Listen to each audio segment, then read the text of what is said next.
Praise the Lord. According to 1 year Bible reading plan day 68, we have Judges chapters 9 to 12. Judges chapter 9. Gideon's son Abimelech went to the town of Shechem, where all his mother's relatives lived, and told them to ask the men of Shechem, "Which would you prefer, to have all 70 of Gideon's sons govern you, or to just have one man? Remember that Abimelech is your own flesh and blood." His mother's relatives talked to the men of Shechem about this for him, and the men of Shechem decided to follow Abimelech because he was their relative. They gave him 70 pieces of silver from the temple of Baal of the covenant, and with this money he hired a bunch of worthless scoundrels to join him. He went to his father's house at Ophrah, and there on top of a single stone he killed his 70 brothers, Gideon's sons. But Jotham, Gideon's youngest son, hid and was not killed. Then all the men of Shechem and Beth Millo got together and went to the sacred oak tree at Shechem, where they made Abimelech king.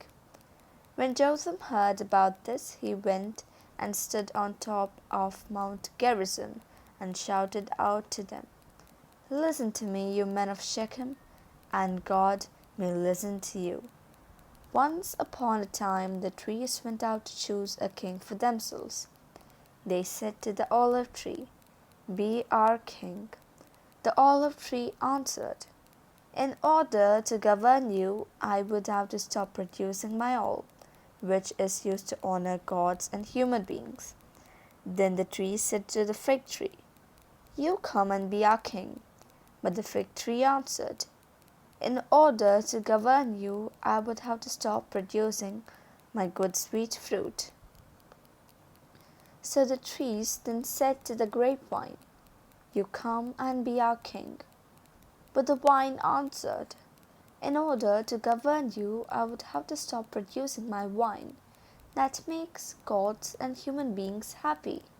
So then all the trees said to the thorn bush, 'You come and be our king.' The thorn bush answered, 'If you really want to make me your king, then come and take shelter in my shade.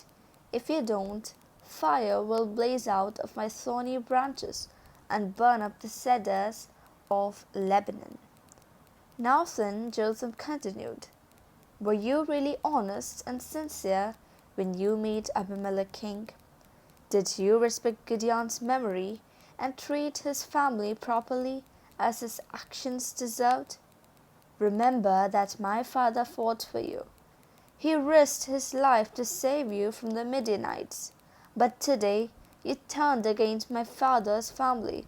You killed the sons, 70 men on a single stone, and just because Abimelech, his son, by his servant woman, is your relative, you have made him king of Shechem. Now then, if what you did today to Gideon and his family was sincere and honest, then be happy with Abimelech and let him be happy with you.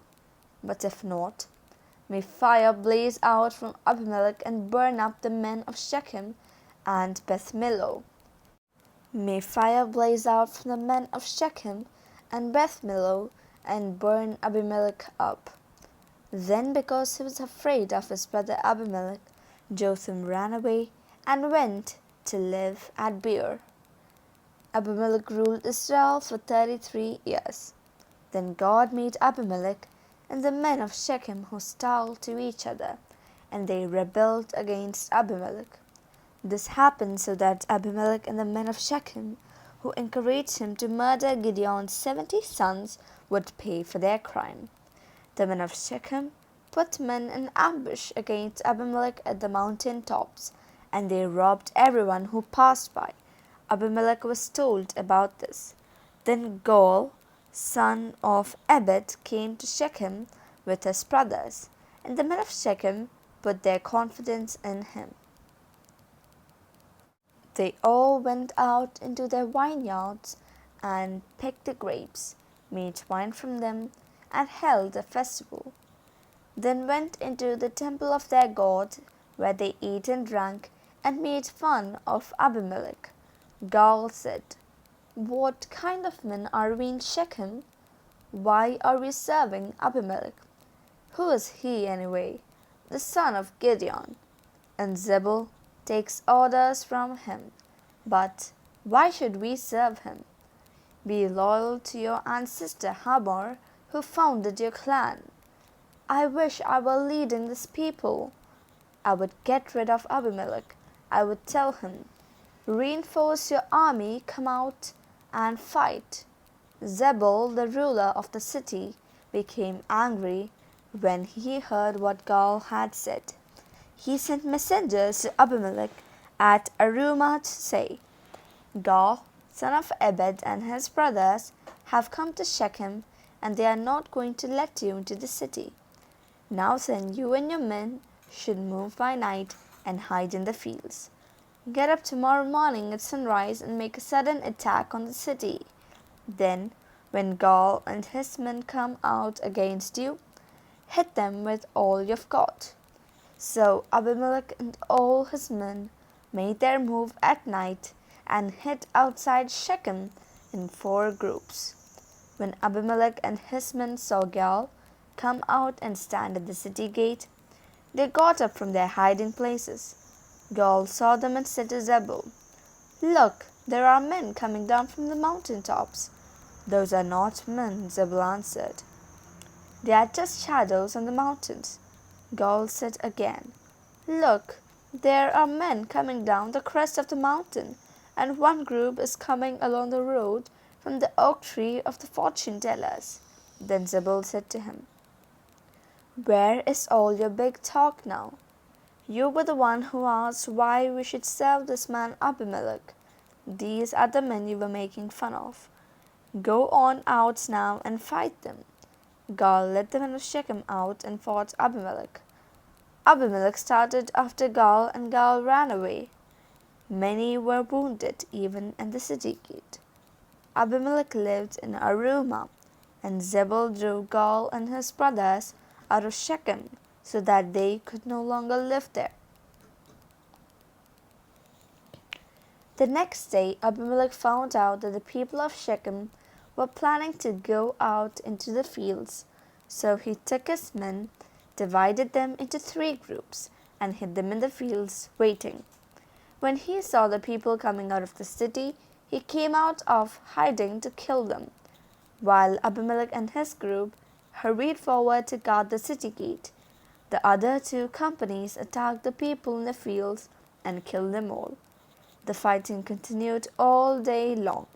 Abimelech captured the city, killed its people, tore it down, and covered the ground with salt. When all the leading men in the fort at Shechem heard about this, they sought safety in the stronghold of the temple of Baal of the covenant. Abimelech was told that they had gathered there. So he went up to Mount Zalmon with his men. There he took an axe, cut a limb off a tree, and put it on his shoulder. He told his men to hurry and do the same thing. So everyone cut off a tree limb, then followed Abimelech and piled the wood up against the stronghold. They set it on fire with the people inside, and all the people of the fort died, about 1,000 men and women. Then Abimelech went to Thebez, surrounded the city, and captured it. There was a strong tower there, and every man and woman in the city, including the leaders, ran to it. They locked themselves in and went up to the roof. When Abimelech came to attack the tower, he went up to the door to set the tower on fire. But a woman threw a millstone down on his head and fractured his skull. Then he quickly called the young woman who was carrying his weapons and told him, "Draw your sword and kill me." "I don't want it said that a woman killed me." So the young man ran him through, and he died. When the Israelites saw that Abimelech was dead, they all went home. And so it was that God paid Abimelech back for the crime he committed against his father in killing his 70 brothers. God also made the men of Shechem suffer for their wickedness, just as Jotham, Gideon's son, said they would when he cursed them. Judges chapter 10. After Abimelech's death, Tola, the son of Puah and grandson of Dodo, came to free Israel. He was from the tribe of Issachar and lived at Shamir in the hill country of Ephraim. He was Israel's leader for 23 years. Then he died and was buried at Shamir. After Tola came Jair from Gilead. He led Israel for 22 years. He had 30 sons who rode 30 donkeys.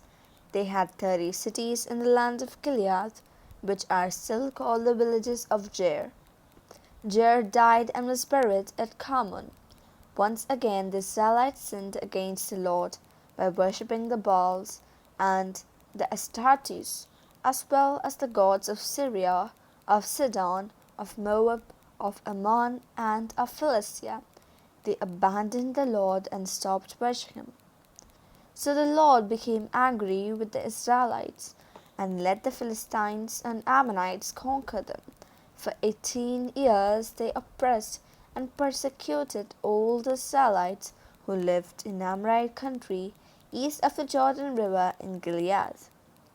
The Ammonites even crossed the Jordan to fight the tribes of Judah, Benjamin, and Ephraim.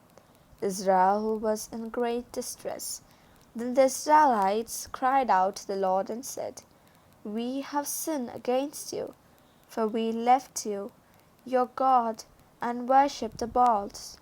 The Lord gave them this answer: "The Egyptians, the Amorites, the Ammonites, the Philistines, the Sidonians, the Amalekites, and the Maonites oppressed you in the past, and you cried out to me. Did I not save you from them? But you still left me and worshipped other gods. So I'm not going to rescue you again. Go and cry out to the gods you have chosen. Let them rescue you when you get in trouble." But the people of Israel said to the Lord, "We have sinned. Do whatever you like, but please save us today." So they got rid of their foreign gods and worshipped the Lord, and he became troubled over Israel's distress. Then the Ammonite army prepared for battle and camped in Gilead. The people of Israel came together and camped at Mizpah in Gilead. There the people and the leaders of the Israelite tribes asked one another, "Who will lead the fight against the Ammonites? Whoever does will be the leader of Gilead." Judges chapter 11. Jephthah, a brave soldier from Gilead, was the son of a prostitute. His father Gilead had other sons by his wife, and when they grew up, they forced Jephthah to leave home. They told him, "You will not inherit anything from our father. You are the son of another woman." Jephthah fled from his brothers and lived in the land of Tob. There he attacked a group of worthless men, and they went around with him. It was some time later that the Ammonites went to war against Israel. When this happened, the leaders of Gilead went to bring Jephthah back from the land of Tob. They told him, "Come and lead us so that we can fight the Ammonites." But Jephthah answered, "You hated me so much that you forced me to leave my father's house. Why come to me now that you are in trouble?" They said to Jephthah, "We are turning to you now because we want you to go with us and fight the Ammonites and lead all the people of Gilead." Jephthah said to them, "If you take me back home to fight the Ammonites and the Lord gives me victory, I will be your ruler." They replied, "We agree. The Lord is our witness." So Jephthah went to the leaders of Gilead, and the people made him their ruler and leader. Jephthah stated his terms at Mizpah in the presence of the Lord. Then Jephthah sent messengers to the king of Ammon to say, "What is your quarrel with us? Why have you invaded our country?" The king of Ammon answered Jephthah's messengers, "When the Israelites came out of Egypt, they took away my land from the Arnon River to the Jabbok River and the Jordan River. Now you must give it back peacefully." Jephthah sent messengers back to the king of Ammon with this answer: "It is not true that Israel took away the land of Moab or the land of Ammon. This is what happened. When the Israelites left Egypt, they went through the desert to the Gulf of Aqaba and came to Kadesh. Then they sent messengers to the king of Edom to ask permission to go through his land, but the king of Edom would not let them. They also asked the king of Moab, but neither would they let them go through his land. So the Israelites stayed at Kadesh. Then they went on through the desert, going around the land of Edom and the land of Moab, until they came to the east of Moab, on the other side of the Arnon River. They camped there, but they did not cross the Arnon because it was the boundary of Moab. Then the Israelites sent messengers to Sihon, the Amorite king of Heshbon, and asked him for permission to go through his country to their own land. But Sihon would not let Israel do it. He brought his whole army together, camped at Jahaz, and attacked Israel. But the Lord, the God of Israel, gave the Israelites the victory over Sihon and his army. So the Israelites took possession of all the territory of the Amorites who lived in that country. They occupied all the Amorite territory, from the Arnon in the south to the Jabbok in the north, and from the desert on the east to the Jordan on the west. So it was the Lord, the God of Israel, who drove out the Amorites for his people, the Israelites. Are you going to try to take it back? You can keep whatever your god Chemosh has given you, but we are going to keep anything that the Lord our God has taken for us. Do you think that you are any better than Balak son of Zippor, the king of Moab? He never challenged Israel, did he? Did he ever go to war against us? For 300 years Israel has occupied Heshbon and Aroer, and the towns around them, and all the cities of the banks of the Arnon River. Why haven't you taken them back in all this time? No, I have not done you any wrong. You are doing wrong by making war on me. The Lord is the judge. He will decide today between the Israelites and the Ammonites." But the king of Ammon paid no attention to this message from Jephthah. Then the Spirit of the Lord came upon Jephthah. He went through Gilead and Manasseh, and returned to Mizpah in Gilead, and went on to Ammon.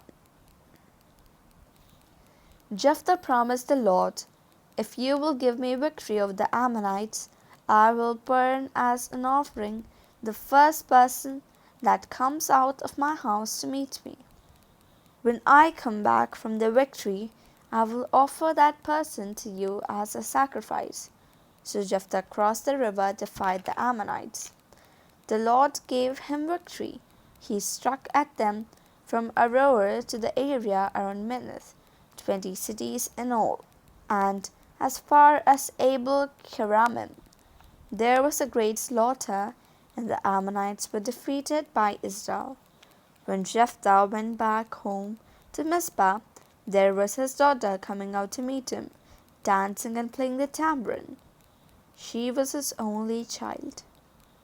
When he saw her, he tore his clothes in sorrow and said, "Oh, my daughter, you are breaking my heart. Why must it be you that causes me pain? I have made a solemn promise to the Lord, and I cannot take it back." She told him, "If you have made a promise to the Lord, do what you said you would do to me. since the Lord has given you revenge on your enemies, the Ammonites. But she asked her father, do this one thing for me. Leave me alone for 2 months so that I can go with my friends to wander in the mountains and grieve that I must die a virgin. He told her to go and sent her away for 2 months. She and her friends went up into the mountains and grieved because she was going to die unmarried and childless. After 2 months, she came back to her father. He did what he had promised the Lord, and she died still a virgin. This was the origin of the custom in Israel that the Israelite women would go out for 4 days every year to grieve for the daughter of Jephthah of Gilead. Judges chapter 12. The men of Ephraim prepared for battle. They crossed Jordan River to Zaphon and said to Jephthah, why did you cross the border to fight the Ammonites without calling us to go with you? We'll burn the house down over your head. But Jephthah told them, my people and I had a serious quarrel with the Ammonites. I did call you, but you would not rescue me from them. When I saw that you were not going to, I risked my life and crossed the border to fight them, and the Lord gave me victory over them. So why are you coming up to fight me now? Then Jephthah brought all the men of Gilead together, fought the men of Ephraim, and defeated them. The Ephraimites had said, you Gileadites in Ephraim and Manasseh, you are deserters from Ephraim. In order to keep the Ephraimites from escaping, the Gileadites captured the places where the Jordan could be crossed. When any Ephraimite who was trying to escape would ask permission to cross, the men of Gilead would ask, are you an Ephraimite? If he said no, they would tell him to say, Shibboleth. But he would say Sibboleth because he could not pronounce it correctly. Then they would grab him and kill him there at one of the Jordan River crossings. At that time 42,000 of the Ephraimites were killed. Jephthah led Israel for 6 years. Then he died and was buried in his hometown in Gilead. After Jephthah, Ibzan from Bethlehem led Israel. He had 30 sons and 30 daughters. He gave his daughters in marriage outside the clan and brought 30 young women from the outside the clan for his sons to marry. Ibzan led Israel for 7 years. Then he died and was buried at Bethlehem. After Ibzan, Elon from Zebulun led Israel for 10 years. Then he died and was buried at Aijalon in the territory of Zebulun. After Elon, Abdon, son of Hillel from Pirathon, led Israel. He had 40 sons and 30 grandsons, who rode on 70 donkeys. Abdon led Israel for 8 years. Then he died and was buried at Pirathon in the territory of Ephraim in the hill country of the Amalekites. May the Lord bless us abundantly. In the name of the Father, and of the Son, and of the Holy Spirit. Amen.